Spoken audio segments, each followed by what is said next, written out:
Alors je vais parler du temps tel que on peut l'appréhender dans la physique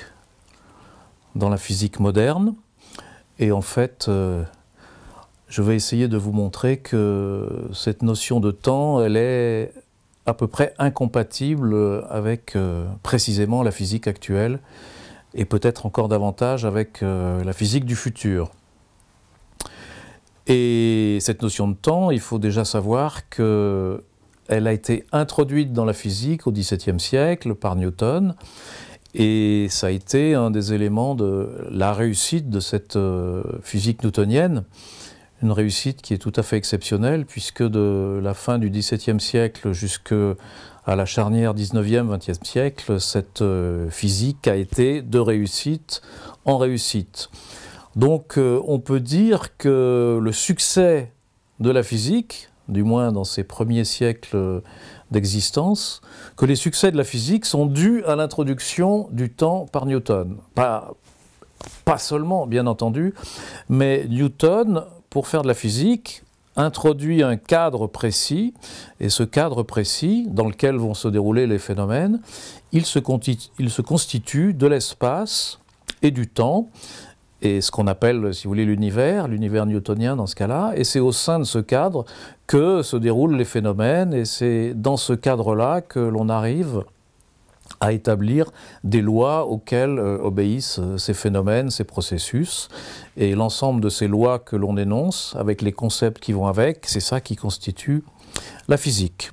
Bon, ça c'est l'histoire des débuts de la physique, et comme je l'ai dit, cette physique a très bien marché jusqu'au XIXe, XXe siècle, où elle a subi deux révolutions, qui sont d'une part la révolution relativiste et d'autre part la révolution quantique.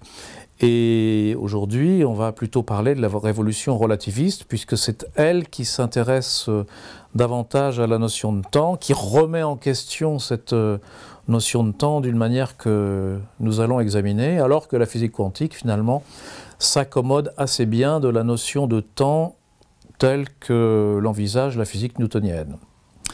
Alors cette physique relativiste, bien sûr, tout le monde en a entendu parler, et contrairement à la physique quantique, on peut dire que c'est pratiquement l'œuvre d'un seul homme, d'Albert Einstein, et c'est une révolution conceptuelle énorme qui a été accomplie en deux temps, puisqu'en 1905, Einstein publie la théorie de la relativité restreinte, où elle introduit la notion d'espace-temps, sur laquelle on va revenir, et en 1915, il complète cette théorie en prenant en compte la gravitation, cette interaction fondamentale dont parlait Newton, bien sûr, mais il l'introduit d'une manière tout à fait différente, en l'assimilant à une propriété mathématique de l'espace-temps, propriété mathématique que l'on appelle la courbure. Donc on peut dire que l'essentiel des théories relativistes, c'est de remplacer les notions newtoniennes d'espace et de temps par une notion plus élaborée qui est celle d'espace-temps, et d'assimiler l'interaction gravitationnelle à une propriété mathématique de cet espace-temps, à savoir sa courbure. Donc dans un sens, c'est une théorie de la disparition du temps, et c'est justement dans quel sens on peut dire ça, c'est à cette question que je voudrais répondre.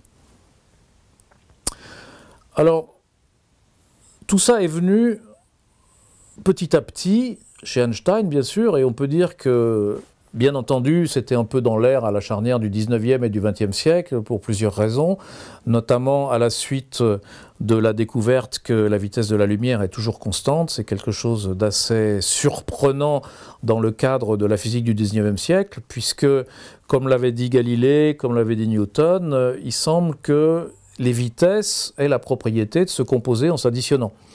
C'est-à-dire, si je suis dans un train qui roule à 100 km/h, si moi-même je vais à 10 km/h, je marche dans le train, eh bien, on me verra passer à 110 km/h. Ou bien 90 si c'est dans l'autre sens. Donc, il semble que les vitesses s'additionnent. Mais ça, c'est en contradiction avec l'idée que la vitesse de la lumière est constante, puisque la vitesse de la lumière ne s'additionne pas avec la vitesse de sa source, elle est toujours constante. Donc il semble y avoir une contradiction, et pour aller très vite, c'est une contradiction sur le plan cinématique, c'est-à-dire qui concerne essentiellement les vitesses, mais les vitesses, c'est très exactement les rapports entre l'espace et le temps. Donc Einstein a bien compris que si l'on voulait résoudre cette contradiction, qui à la fin du 19e siècle se manifeste comme une crise profonde de la physique, donc si on voulait résoudre cette contradiction, il fallait vraiment modifier les questions de l'espace et du temps, et finalement c'est ce qu'Einstein a fait, et c'est pour ça que c'est lui que l'on doit créditer vraiment de la découverte de ces théories de la relativité. Et en fait, le chemin que prend Einstein, c'est avec la notion de simultanéité, parce que Einstein s'aperçoit qu'il est très difficile de définir cette notion de simultanéité, qui nous paraît quand même assez évidente, c'est-à-dire intuitivement, on se dit qu'on n'a pas de mal à déterminer si deux événements qui se déroulent dans l'univers sont simultanés ou non. Ce qu'Einstein a montré, c'est qu'en fait, c'était très difficile, et c'était même impossible d'une manière objective. C'est-à-dire, il montre que la meilleure chose que l'on puisse faire à propos de cette notion de simultanéité, c'est de définir une simultanéité du point de vue de tel ou tel observateur, et cette notion ne sera pas assimilée à la notion de simultanéité d'un autre observateur. C'est impossible de concilier les deux. Donc c'est un problème qui est lié évidemment aux questions temporelles, et c'est par ce biais, par l'attaque de la notion de simultanéité, que Einstein va arriver à la conclusion qu'il faut se débarrasser de cette notion de temps, et plus tard sera introduite la notion d'espace-temps. Alors comment ça se manifeste? Comment on peut dire que le temps n'existe pas, alors que bien sûr il suffit qu'on regarde notre montre pour qu'apparemment la montre nous donne l'heure, ou qu'un calendrier nous donne la date? Bon, c'est ce que je voudrais essayer d'expliquer. Et la première chose qu'il faut comprendre, c'est que une montre, ça ne mesure pas le temps, ça mesure une durée. Une montre, c'est un processus, alors une montre, une horloge, une pendule, ce que vous voulez, un sablier même, c'est quelque chose qui mesure une durée, et quand on dit que la montre donne l'heure, eh ben c'est simplement qu'elle mesure la durée depuis qu'on l'a mise à l'heure. C'est-à-dire cette montre, elle a été construite, et un jour, après l'avoir construite, il a fallu la mettre à l'heure. Si elle ne marche pas très bien, il faut la remettre à l'heure souvent. Mais il faut comprendre que la montre, ça ne fait que mesurer une durée. Une durée entre un instant initial, celui où on la remet à l'heure, et un instant final, qui est l'instant où on la regarde. Et donc c'est la durée d'un processus, c'est la durée d'une histoire, si on veut.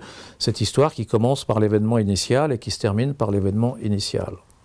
Alors, bon, il n'y a pas tellement de problème, parce que dans la vie courante, la notion de durée se confond un peu avec celle de temps, mais je voudrais insister sur le fait que ce n'est pas tout à fait la même chose, parce que c'est tout à fait crucial lorsqu'on aborde ces théories un petit peu compliquées. Une durée, donc, c'est un nombre qu'on mesure en secondes, en heures, en jours, en siècles, si on veut, qu'on associe à une histoire. Alors qu'une date, c'est quelque chose qu'on associe à un événement. Un événement, selon la conception ordinaire, c'est quelque chose qui se déroule à un moment donné, à une date donnée, à une heure donnée, en un point de l'espace donné, c'est-à-dire en une localisation donnée. Donc un événement, ça se caractérise à la fois par une date et une position dans l'espace. Ça, c'est la conception intuitive, c'est aussi la conception de la physique de Newton. En relativité, ça deviendra un point dans l'espace-temps. Un événement, c'est un point dans l'espace-temps. Une histoire, c'est une suite continue d'événements, avec un événement initial et un événement final. Donc on va pouvoir dire, puisque c'est une suite continue de points dans l'espace-temps, ça va être une ligne dans l'espace-temps. On appelle ça une ligne d'univers. Par exemple, moi, depuis ma naissance jusqu'à ma mort, je décris une ligne d'univers dans l'espace-temps. Ma montre décrit une ligne d'univers, et depuis le moment où j'ai mis ma montre à l'heure jusqu'au moment où je la regarde, c'est un petit morceau de ligne d'univers. Et ce que nous dit la relativité, c'est qu'il existe un processus qu'on appelle la métrique de l'espace-temps, qui permet d'associer une durée à chaque histoire. Donc que l'on soit en physique newtonienne, que l'on soit selon notre intuition, ou que l'on soit en physique relativiste, il existe toujours une date associée à chaque histoire. Ça, c'est fondamental, ça reste vrai quoi qu'il arrive. Non, je me trompe, il ne reste pas une date, il y a une durée associée à chaque histoire. Et précisément, une date associée à chaque événement, ça n'existe pas dans la physique relativiste. Donc, je résume. En physique newtonienne, il y a une date associée à chaque événement, mais en physique relativiste, il n'y en a pas. En physique newtonienne, comme en physique relativiste, il y a une durée associée à chaque histoire. Ça, c'est fondamental. En physique newtonienne, et selon notre intuition, les dates et les durées ont une propriété remarquable. C'est que deux histoires qui commencent par le même événement et qui finissent par le même événement ont toujours la même durée. Ça, c'est quelque chose dont on a l'habitude, c'est-à-dire si je rentre dans une pièce en même temps que quelqu'un, et si je ressors de cette pièce en même temps que quelqu'un, eh bien, entre les deux, nous aurons vécu tous les deux la même durée. Ça semble une évidence, c'est quelque chose qui nous est complètement intuitif, auquel on réfléchit même plus. C'est quelque chose avec quoi la physique newtonienne est en parfait accord, mais la physique telle qu'on l'observe, et qui est prise en compte par la relativité, nous dit que ce n'est pas vrai. Alors ça a été illustré par exemple par le fameux paradoxe des jumeaux de Langevin, et puis c'est illustré et c'est confirmé par des tas d'expériences qui sont faites avec des particules, avec les étoiles, avec des satellites, etc. Et ce que nous dit la physique, ce que nous dit l'observation du monde, c'est que deux histoires qui commencent par le même événement et qui finissent par le même événement n'ont pas nécessairement la même durée. C'est extrêmement important. Le paradoxe des jumeaux de Langevin qui exprime ceci, pour le dire en 2 minutes, c'est simplement que deux jumeaux qui ont le même âge, par exemple 18 ans, se disent au revoir parce qu'il y en a un qui va partir faire un grand voyage dans l'espace, donc il va faire un grand voyage dans l'espace avec sa fusée, donc il accélère, il change de direction, il décélère, et puis quand il a fini son voyage, il revient embrasser son jumeau qui est resté sur Terre. Donc les deux jumeaux ont vécu chacun une histoire. L'un a vécu une histoire sur la Terre, l'autre a vécu une histoire dans son vaisseau spatial. Ces deux histoires commencent par le même événement, le moment où ils se disent au revoir. Elles finissent par le même événement, c'est les retrouvailles, ils s'embrassent en se retrouvant. Et pourtant, les deux histoires n'ont pas du tout la même durée. Il y en a un qui a vécu 20 ans et l'autre qui a vécu 30 ans, par exemple. Donc ils se retrouvent, ils n'ont pas le même âge. Donc cette petite fable avait été inventée par Langevin, qui était un collègue d'Einstein, pour mettre en évidence le caractère surprenant de la relativité. Et ce qu'il faut comprendre, c'est que ça n'a pas été fait avec des cosmonautes, parce qu'avec les vitesses que nous sommes capables d'atteindre et les accélérations que sont capables d'atteindre les fusées, on n'arrive pas du tout à des décalages aussi importants, mais avec des particules élémentaires, avec des horloges atomiques et d'autres processus, eh bien, on a tout à fait confirmé ce genre d'effet, avec des décalages qui ne se mesurent pas en années, mais qui se mesurent en fractions de secondes, et qui sont tout à fait bien établis. Donc, c'est absolument une certitude que deux histoires, je répète, qui commencent par le même événement, qui finissent par le même événement, n'ont pas toujours la même durée. Ce n'est pas quelque chose que nous dit Einstein, ce n'est pas quelque chose que nous dit la relativité, c'est quelque chose qui résulte de l'observation et de l'expérience, et que Einstein va réussir à incorporer dans la théorie de la relativité, mais c'est un fait d'observation, un fait d'expérience.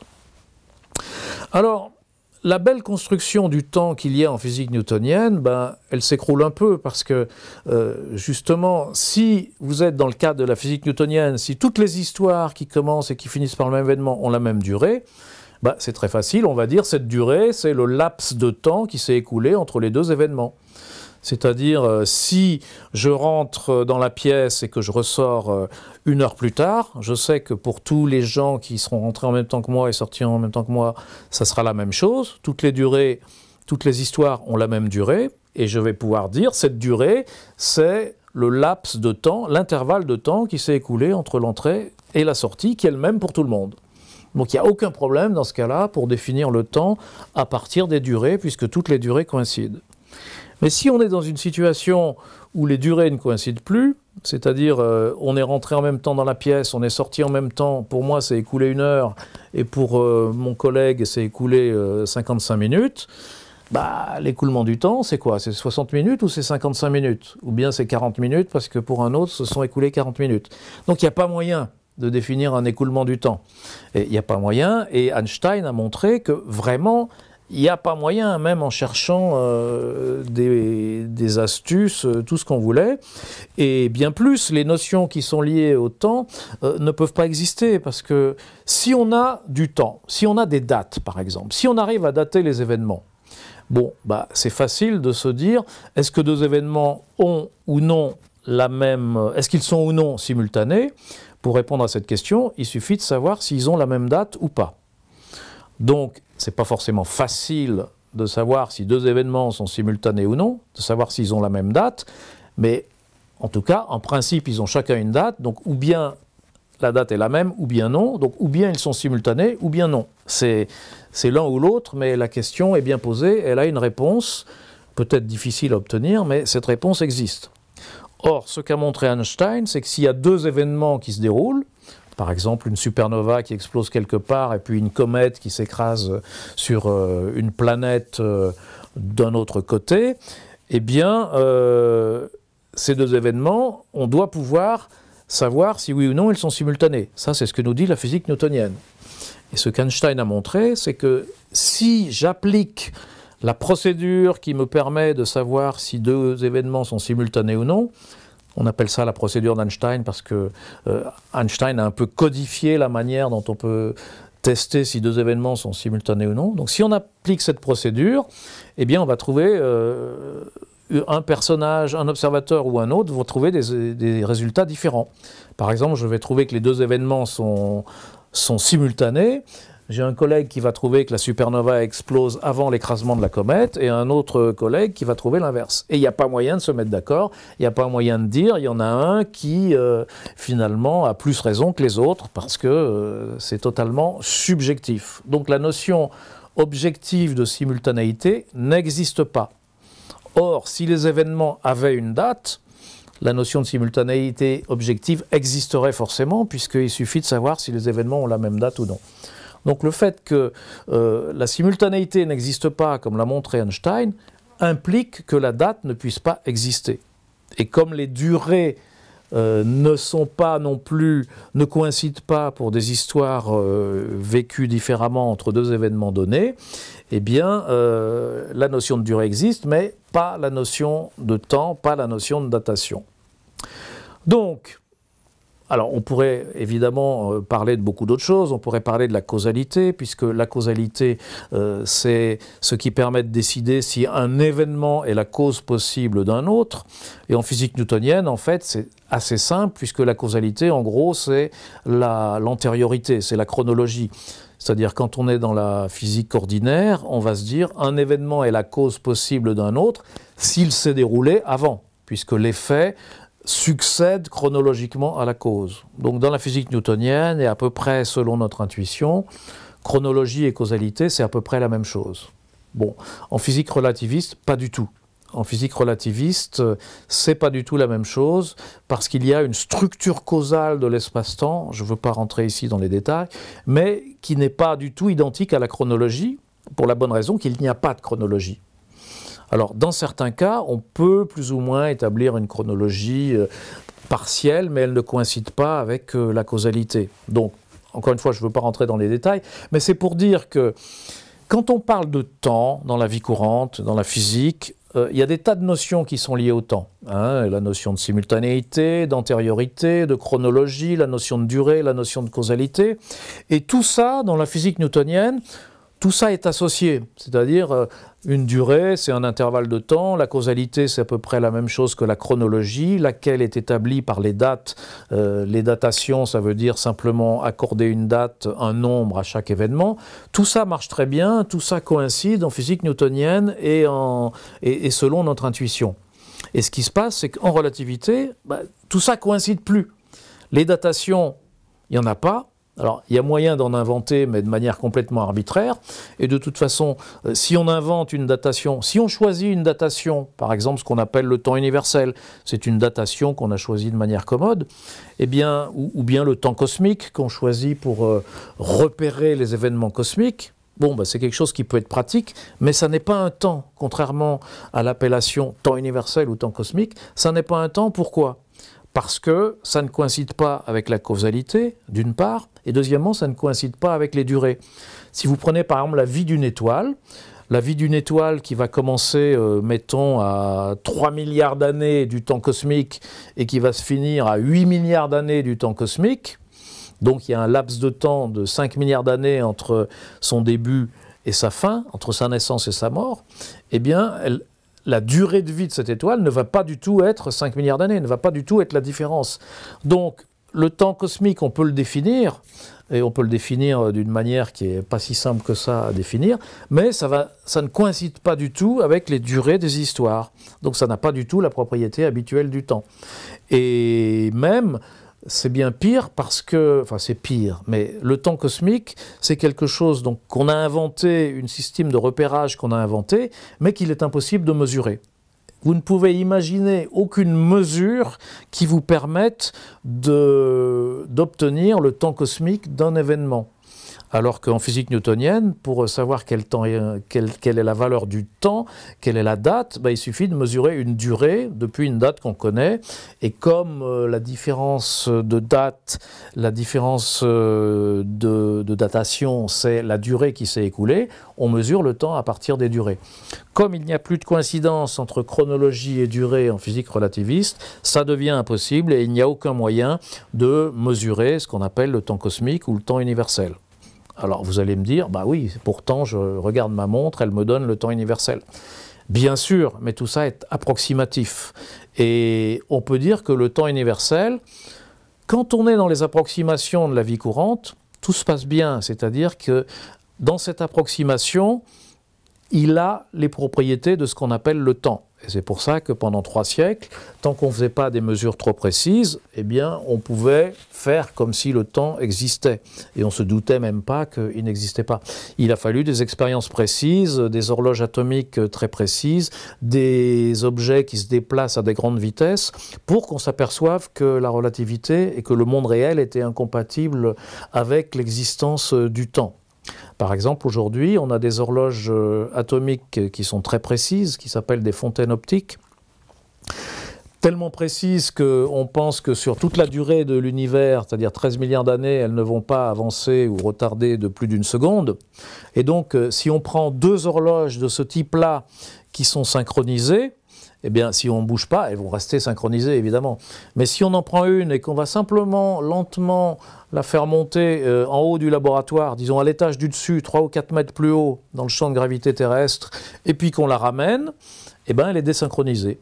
Ça veut dire quoi? Ça veut dire que ces horloges qui, à cette précision, sont parfaitement exactes, ne mesurent pas le temps, puisqu'elles mesurent des choses différentes, mais elles mesurent chacune les durées de leurs histoires.